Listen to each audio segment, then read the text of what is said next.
What's going on, everyone? Welcome back to another episode of JT Sports Live. We're joined with a special guest tonight. We got my guy, College Football with Sam. What's going on, man? What's going on?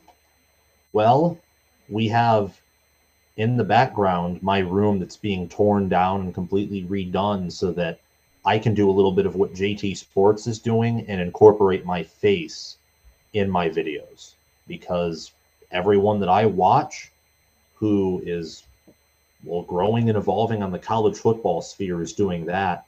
And I think that I have content to rival some of the best. But growing and evolving, you have to do that in life and in sports in order to win.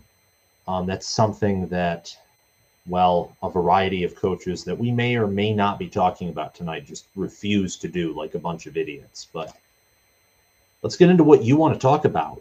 And how are you doing?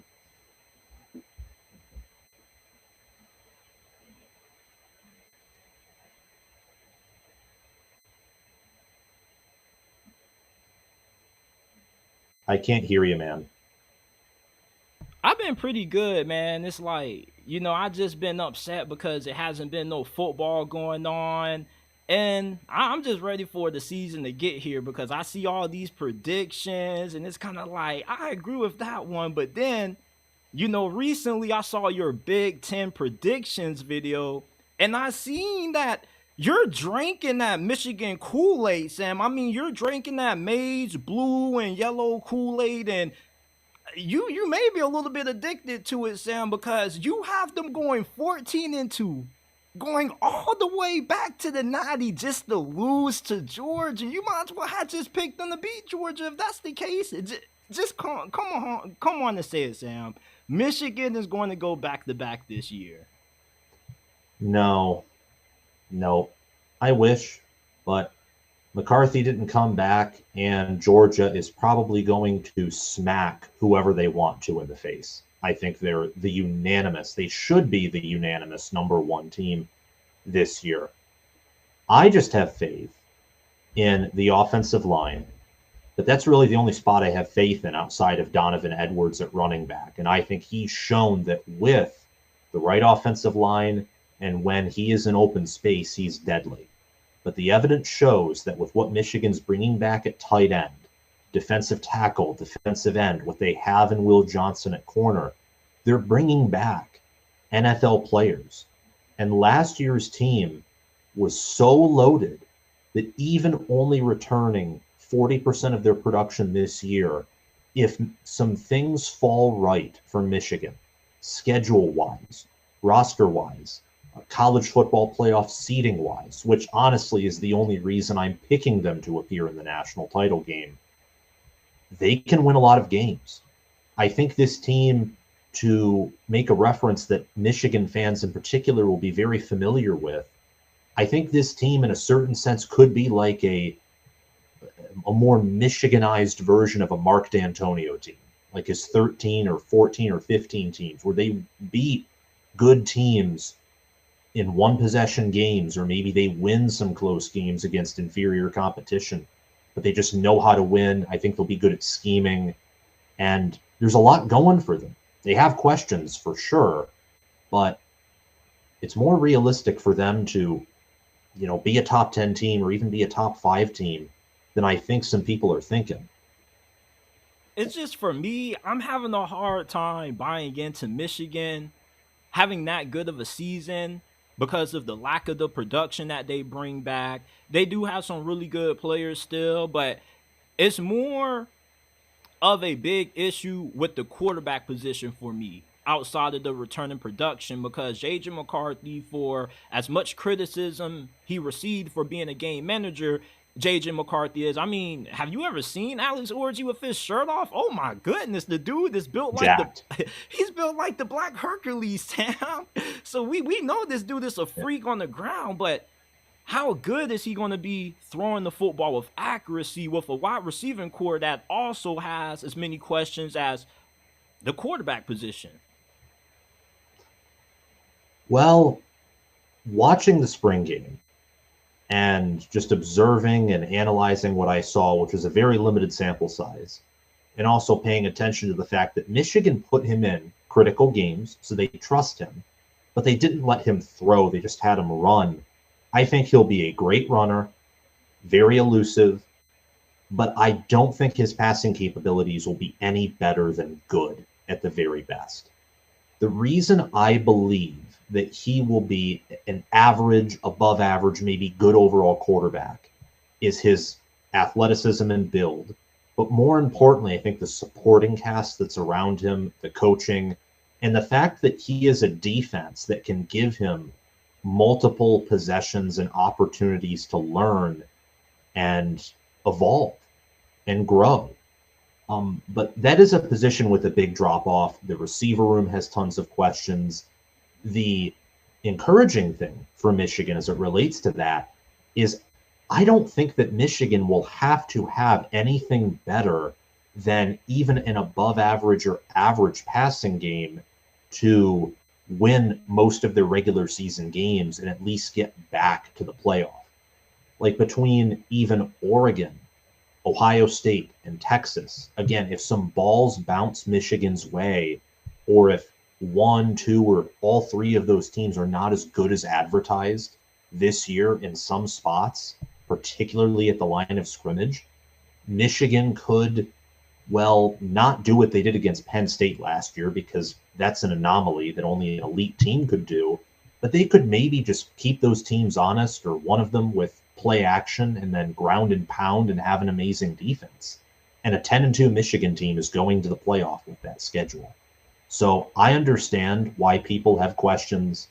And as favorable as I am being to Michigan in my predictions, I'm picking them to lose to Ohio State. And I think that Georgia would, much again like 2021, be a nightmare matchup for Michigan this year. So as much as I would love them as a fan to win it all, and if everything were to go their way, I think they could, the chance is very small, and I'm not going to pick them to do that. Now, Sam, even though you're a Michigan fan, you're picking Ohio State to finally end their losing streak against the Wolverines and to win the Big Ten this season. And you got a lot of pushback for that from that take. You know, you got Michigan fans saying, here we go. People say this every single year, and we always end up winning. What is the reasoning for why Ohio State has yet to get over the hump with Ryan Day? Is he the problem? Is there an Ohio State Ryan Day problem? Or is it just the fact that, you know, it takes some time to get to that point? Well, fact number one is that Jim Tressel and Urban Meyer never had to face the Michigan, I'm not going to say dynasty because I think that's intellectually dishonest, but what would equate to like a miniature Big Ten level dynasty, not a national level dynasty. The average team for Michigan in 2021, 2022, and 2023 was an elite team.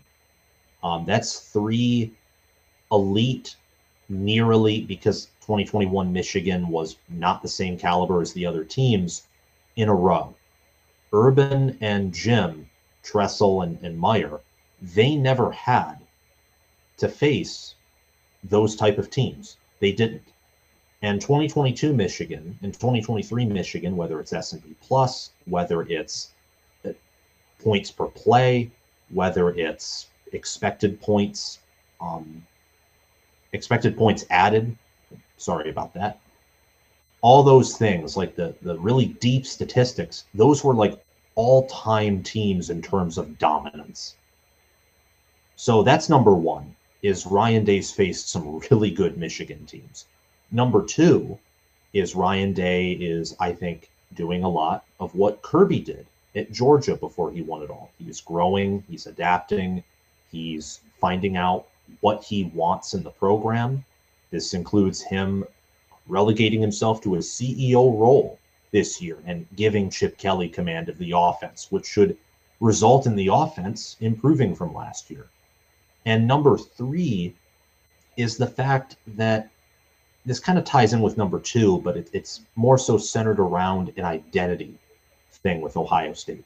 It's their strength and conditioning. It's their trench play. It's the fact that even toward the end of the Urban Meyer era in 17 and 18, you could even say in 2016, they only returned a third of their production from the prior year. But for an Ohio State offense, it was a pretty bad offense. The latter part of the Urban Meyer era saw teams that would get manhandled out of nowhere by Iowa in 17, Purdue in 18, or they got shut out by Clemson in the playoffs, etc. The Urban Meyer era at Ohio State wasn't perfect. And I think the one constant that I could see in them at times looking physically drained or just not with it in terms of being the best that they can be or maximizing their talent at the end of the Urban era and in the Day era is the strength coach, Mickey Marotti. He's the one constant. And I think Ohio State right now lacks elite strength and conditioning. I think that Michigan, I think that Penn State, I think that certainly Iowa, who's done a phenomenal job at developing with the poor recruiting they have. And of course, Alabama, Georgia, and some other SEC schools have done a better job of developing what they have than Ohio State has. Not from a Ryan Day standpoint or coordinator or assistant coaches, but in the weight room. And maybe I'm wrong on that, but I don't think I am. Everybody, this is my guy, College Football with Sam, longtime friend of the channel. Make sure that you guys go ahead, subscribe to his channel. Best college football content that you will find on YouTube. Also, check out the JT Sports Podcast, man. We aren't just a YouTube channel, we are a podcast. You can find the audio version of this episode and all of our past episodes on Apple, Spotify, Amazon, wherever you get your podcast from. The JT Sports Podcast is available. Shout out to my guy, Kate Roan, with the $9.99 donation. He says, loving the college football talk at the top. Powerful JT Sports Live. Shout out to College Football with Sam, too. Yeah, shout out to you, Sam. Also, shout out to a super chat that we got earlier from, I'm trying to find it. It was Blue Wolverine. He sent in $2. He said, Michigan Kool-Aid is good with the M and the question mark. And it must be good if Sam keeps sipping on it, man, because Michigan going to national championship. Look, I'm not saying Michigan is going to be a bad team. As a matter of fact, I got them around 9 wins this year. I could see them getting the 10, but I just got to see more from Alex Orji. Sam, I got a bone to pick with you when it comes to your thoughts on USC football going into this year, man. You got them only winning 6 games this year. I have them winning 9. And it's been a really rough offseason for Trojans fans because they're entering year 1 in the Big Ten, and all they keep hearing is USC isn't ready for the physicality of this conference. They aren't tough enough up front. Are you still feeling the same way about USC today as you did when you released those record predictions last week? I have no read on USC. This includes me doing more research. And with these new teams, I've learned exponentially more, not just from my own research, but from fans correcting my research or offering their input. And I trust them because they've watched their teams longer than I have, because I didn't watch much of USC, Oregon, Washington, UCLA before 2023. I just didn't. So there's a lot to take in, a lot to soak in. The issue that I have with USC isn't Lincoln Riley. It isn't their long term. I actually think that with the current staff that Riley has assembled, as long as they just recruit at that top 15 level, I think dividends will begin to pay off at the latest next year. I think next year will be a year where they're good. But I have no read on what they are right now. None. I mean, they took a Wyoming defensive tackle and Gavin Meyer out of the portal because they whiffed on all their other desired players. Like they couldn't get Simeon Barrow or Derek Harmon, who are much better than Gavin Meyer.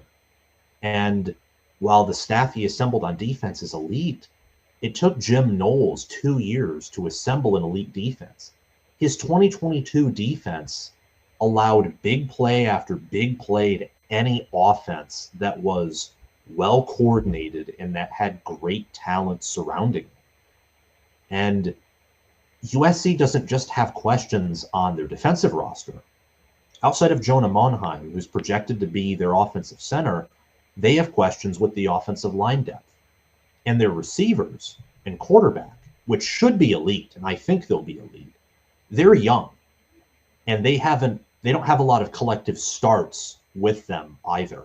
Plus, you have 2 tough non-conference games, and don't laugh, but whether it's Rutgers, whether it's Minnesota, whether it's Nebraska, these teams who have been known as collective garbage for the previous few years, and deservingly so, what do they have? They have physical offensive lines. They have good running backs. What did USC suck at doing more than anything last year? They let Dylan Johnson run for nearly 300 yards, and they didn't do much to change the D-line. So that's why I'm going with closer to 500 than not. But again, I have no read. So I could see them going 9-3 or 10-2. I don't think that's unrealistic at all. Why do you think they'll go 9-3? You see, you made some really good points. They do have some concerns up front, but defensively on the D line, they put a lot of emphasis this offseason on strength and conditioning, gaining weight, and they even are punishing players for not meeting, the required weight gain threshold. They got to do like extra sprinters, or they got to hop on the sled. So you're going to see a way bigger defensive line than what you saw last year, because Alex Grinch had this weird philosophy that smaller and faster was better on defense. He wanted every play to be like the blitz, and ultimately that ended up being the complete opposite. They got blitzed on the ground. I think with D'Anton Lynn having an NFL-style background, a lot of the issues that USC had defensively are going to be fixed in year one, because I don't necessarily think that it all was due to lack of talent. Why USC's defense struggled last year. They had missed tackles, blown coverage assignments. Just having D'Anton Lynn is going to fix those issues. Now, is this defense going to be all world in year one? No, it won't, but I definitely expect it to be around the top 60 defense. That's definitely some improvement. Offensively, look, I'm not going to question the legitimacy of what USC is going to be offensively this year, because although they're going to have to adjust to a new style of play in the Big Ten doesn't see offenses like USC every single week. Big Ten football is more rooted in, we're going to impose our will on you on the ground, but we also have the ability to throw it if need be. But this was a conference at the same time last year where Iowa made it to the Big Ten championship game with their special teams and defense scoring more points than their damn offense.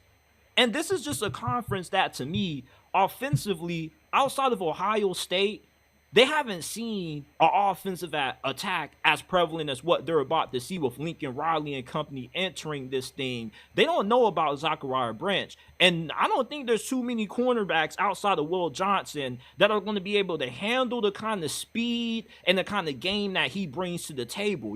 Penn State was the best team that Ohio State and Michigan both played last year, and they were able to suffocate them because Penn State, with the same issue that they have going into this year, they didn't have wide receivers that could separate. With USC, their whole entire wide receiver room this year, at least the guys they recruited, have been 4 stars or better. They got multiple guys that were top 100 recruits. I believe that USC is going to have success throwing the football, and they're going to have success scoring points. The question is, are we going to see the same style of game being played that we saw last year out of this school, which is all offense, 0 defense? Yeah. I mean, the only real rebuttal that I have to that is that Penn State had an nearly all-time great defense last year. USC, I'm 100% confident they won't have that this year, but it'll be hard for special teams to cover Zachariah Branch, to stop him from maybe getting a game-busting return. And USC also has good special teams all around with their punter and with their kicker, Dennis Lynch. That is why I've said that I don't have a read because I could see them winning many of the games on their schedule, but I just don't have a read, and that bothers me. By the way, who mentioned the sprints and the punishments for not gaining weight? Like, where do you see that? I read that up on something I saw from USC Trojans Wire, I believe that it was. Like they're really committed to getting bigger, man. Like at the start of the offseason, Lincoln Riley said that he's going to change things around. They're going to change how they practice. They're going to put more emphasis on defense, being physical. So he understands, and a lot of the other players have came out and talked about how much weight they've gained, and they already knew after that loss to Washington, changes needed to be made. They had it to get bigger. They had it to become a more physical team. And although Rome wasn't built overnight, you definitely are going to see a way better team in the trenches this year out of USC than what you saw last year. But here's something else I want to get into. You released a poll where you didn't have Shedeur Sanders able to be voted on for being the best quarterback in college football, which I think is blasphemy. And you have Jalen Milroe as the best quarterback entering this upcoming season. Why are you so high on Jalen Milroe, and how good do you think he can potentially be under Kalen DeBoer? Because putting Jalen Milroe with one of the better QB coaches in the country be the same thing if he was being coached, well, maybe not the exact same thing, but pretty close to Lincoln Riley and Ryan Day. Jalen Milroe would become a main battle tank amongst like World War I tanks that beat almost every other quarterback in the country. He has all the physical tools necessary for success.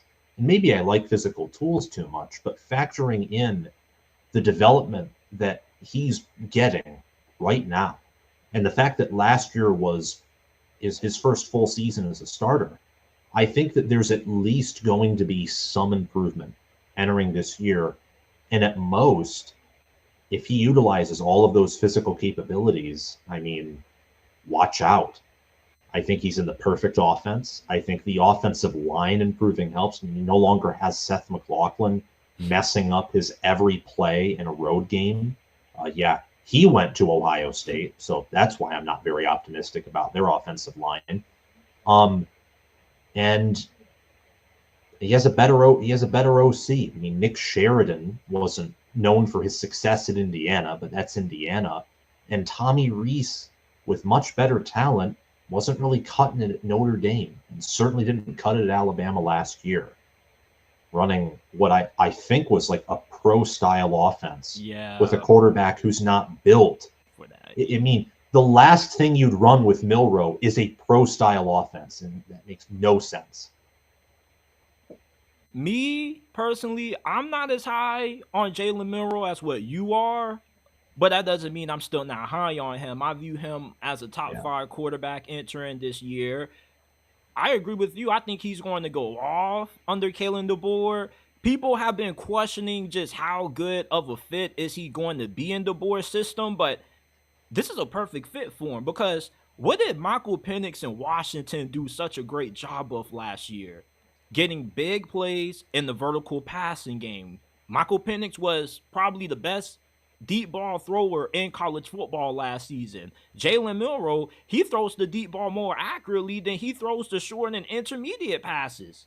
And you pair that up with DeBoer's play calling. We know that Alabama has guys at receiver. Like, they have nothing but blue chippers in that wide receiver room. So nobody should be questioning if they're going to be able to suffice with the loss of Isaiah Bond to Texas. This is a team that, to me, if Jalen Milroe ends up improving and he's better than what he was last year, because remember, he got better every single game after he got benched against USF. Bama, to me, year one under DeBoer could win the national championship. The talent's still there. They still have a top 3, top 5 roster. And DeBoer, we seen what he did in his 2 seasons at Washington. Imagine what he can do with Nick Saban coach talent. You feel me? Yep. Yeah, their ceiling's limitless. And I'll say this: if not for I believe Ryan Grubb, and I think their offensive line coach was Scott Huff. I could be wrong on that name. If not for them leaving for the NFL, they were going to be my national title pick, and it wouldn't have been particularly close. But with Chris Kaplovich, who I don't necessarily view as a good offensive line coach filling in, I don't know who's going to be calling the plays between Sheridan or DeBoer. There's a little bit of questions there. But Alabama's going to be good. I mean, the people who think that the hiring that they made was bad, A, is just not true. I mean, look at how they're recruiting and look at DeBoer's track record, which is more important. And B, look at the talent they have. You could put a dead guy as the head coach, and depending on how things come together, they could play against anyone in college football. I mean, people are only saying that because they're understandably sick and tired of Alabama being Alabama. Yeah, like to me, I'm gonna say what Alabama fans want to say, but they don't want to say it because they feel it may be too soon. But I don't know how religious you are, but they got a religion called atheism, which means that when you pass, you get reincarnated into something else. Well, when Nick Saban got into his final 3 years at Alabama, Sam, in his sleep, his football coaching spirit split in two, and it got inherited by Kalen DeBoer. And I'm looking at Kalen DeBoer as Nick Saban reincarnated at Alabama. Now, I know that we haven't seen the games be played on the field yet, but listen, this dude has won everywhere he's been. He's been winning since he was coaching NAIA ball at his alma mater. And he was able to do something at Washington that even Chris Peterson wasn't able to do. And he was a damn good coach. And he only did it in 2 years with his team. So if he can do what he did at Washington in 2 years, I can only imagine the damage that he's going to do at Alabama this season. To me, I don't have them winning the national championship, but I definitely do have them being a 10-win team, making it into the playoffs, and probably being a second-round exit. Miami versus Florida, Sam, is one of the biggest week one matchups because there are so many implications going into this game. I mean, if Billy Napier loses this one, you already got a tough schedule. It doesn't get any easier starting out the year 0-1. Meanwhile, for Miami, listen, I get that Miami is off-season champions every year, and then once the season gets here, they disappoint. But if there was ever a year for Miami to be back and to make a run to win the ACC, it's this year. And if Miami loses, if you're a Hurricanes fan like me, you feel cheated again. You're like, okay, they got us again with the off-season hype train. Here we go, another disappointing season abound. Do you think that it's more likely for Miami to lose this game than it is for Florida to pull off the upset? I see what you're saying. You're saying, is it more likely that they're gonna choke, or that Florida's just gonna outright beat them? It's more likely, if anything, that Miami will choke, because this Florida team, in theory, they should be good in theory. The problem is they have a tough schedule, and their coaching isn't the greatest. So when you take that into account, they're probably not going to have a winning record, even if maybe they start the year off as one of the better teams in the country. Not like top 10 or top 15, but maybe fringe. They could at some point play like a fringe top 25 team. But Miami should be better than that. Miami, with how much they return and the fact that they brought in Simeon Barrow, Cam Ward, Sam Brown, they return, I forget his name, true freshman defensive end who just balled out last year. And some others on defense, on the offensive line. They bring in Damian Martinez, and they return Xavier Restrepo.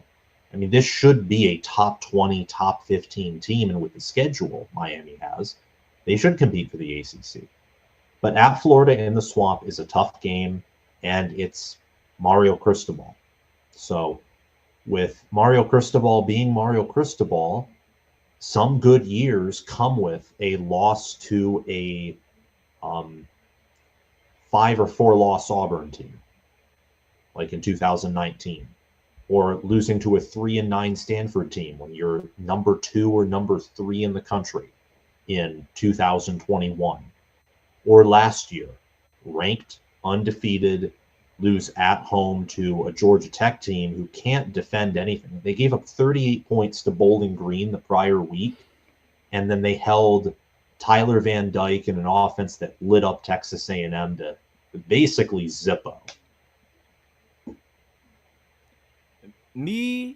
I think that there should be no chance in hell Miami loses to Florida week 1. I'm not ruling out the possibility of a loss happening, but they're just a way more talented team across the board than the Gators. They're going to have the better quarterback in that game, which is going to be big when you're going into a road game with the atmosphere that's going to be in the swamp. And yeah, the coaching, you can say that Mario Cristobal and Billy Napier, they're more closer to brothers than they are anything else because of their coaching style. But let's not act like Mario Cristobal wasn't the same coach that out of Oregon went on the road and got a big win against Ohio State. It's really tough to beat Ohio State when they're playing in their own home territory. So I'm not going to forget the big moments that Mario Cristobal has been able to deliver. And with how big of a rivalry game this is, I expect Miami to come out here and just show everybody just how truly good they potentially could be this year. I think that Florida is going to be like a little bit of an exhibition game for them potentially because it'll be tough for the first 3 quarters, but in the fourth quarter, that's when they should pull away and they should at least win by 10. At least to me, right? So if you had to make a prediction today, you already know I'm taking Miami. I'll take them 27-17. What would be your prediction and score prediction? Oh, geez, that's tough. Florida's a team that early on I don't have much of a read on. I'd say later they're just gonna get pounded by some teams, but I think they'll be good enough to play several of their opponents in close possession because they do return Montrell Johnson. They do bring back Graham Mertz. They have a top 5 portal class. I think that, I don't know. I'd say 27-17 is probably good. I'd expect it to maybe be a bit closer because it is at home. And Miami, honestly, Mario Cristobal's the type of coach to play up to his competition, and that's a fact. And Billy Napier last year played different good teams close. He just couldn't get the job done. So maybe 27-20 would be what I would lean to. But I'd pick Miami to win. I think they're the much better football team in terms of like achievement and the ceiling that they have. Shout out to everybody that's tuned in on YouTube and X. If you haven't already, hit that like button, subscribe to the channel, turn on post notifications so you don't miss when we drop new content and go live. Subscribe to our guy, College Football with Sam, longtime friend of the channel. The link to his channel will be down in the description and comment section down below, and it also is on the screen. Remember that you can listen to the JT Sports Podcast and JT Sports Live on Apple, Spotify, Amazon, wherever you get your podcast from. JT Sports Podcast is available. And I got one more thing before we let you get up on out of here, man. You're a Michigan fan, and you've been following the game rivalry for a very long time, and I think personally this is the best rivalry in college football. Just the hatred, the vitriol, the funny nicknames that Ohio State and Michigan fans give each other. Like, you got Ohio State fans saying scum UM, and meanwhile you got Michigan fans saying the suck guys. With you being a lifelong Michigan fan, what is it about this rivalry where there's just so much hatred and vitriol between these two fan bases? Like, they really don't like each other, Sam. You have to go back to the border war, the war of words, the Toledo War, where Michigan and Michigan and Ohio as states fought over the city of Toledo. Ohio got it, and then Michigan was compensated by the United States government with the Upper Peninsula. So there's already an Ohio-Michigan rivalry that really transcends the game in general, but where the game really begins to kick off. And college football is something I love. I'm very passionate about. With college football history, I'm not as strong on that history as I am on like other history. But from what I understand, it's Woody Hayes and Bo Schembechler. And the fact that for Bo Schembechler, a friend and assistant of Woody Hayes, to go to a rivalry program is viewed as, like, understandably so, this ultimate betrayal.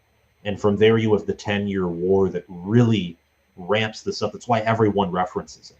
That's why Jim Harbaugh and Ryan Day, when Harbaugh got his first win over Ohio State, it was going to be 10-year war redo.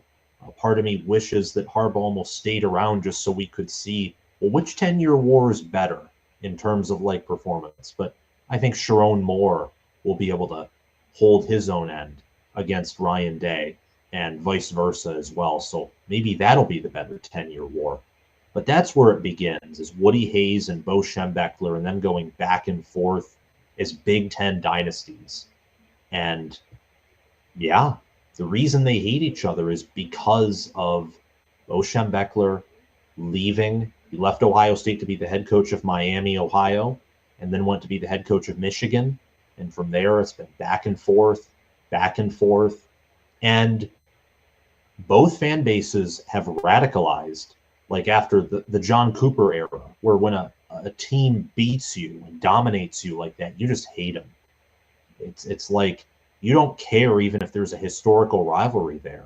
You just despise them. It's like everyone with Alabama. They hate Alabama. And then when Ohio State brought in Jim Tressel and Tressel started owning Michigan, well, then it's like, heck yeah, we finally get to, knock those arrogant pieces of crap. It's probably what Ohio State fans think of Michigan fans on their back. And then Urban Meyer did it. Looks like Ryan Day was going to continue it when they just thumped Michigan and Ann Arbor in 19. And then Jim Harbaugh in 2021 gets a new staff, returns Aiden Hutchinson. Ohio State's 2021 team is the weakest team under Day up until that point. And Michigan thumps them. And that was an unleashing of emotions that had been mostly bottled up for 15 years. And now the rivalry is at another point of like radicalization because the sign stealing, which angered Ohio State fans. And Michigan fans are angry that that's all some Ohio State fans can talk about, even when that's a denial of some of the legitimate things that Michigan did to improve. Not saying they didn't cheat, they did. But at this point, it is what it is. Stallions has been gone for closer to a year than anything else. He was gone for more than a month before Michigan played Ohio State, and Michigan beat them.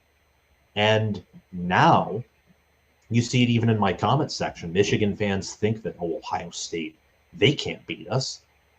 We've beaten them for 3 years in a row. It's like you only return 40% of your production. Ohio State has the game at home. They return a ton of starters. And they beat you for nearly 10 times in a row before you beat them for 3 times in a row. You want to know something funny? The What? same exact thing Michigan fans are saying about how they beaten Ohio State the last couple of years and Ohio State can't beat them.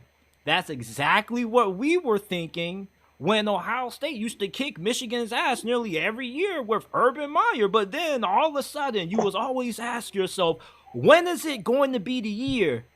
And then when it finally happened with probably the greatest Ohio State quarterback ever in C.J. Stroud, everybody was like, wow, well, it won't happen again next year.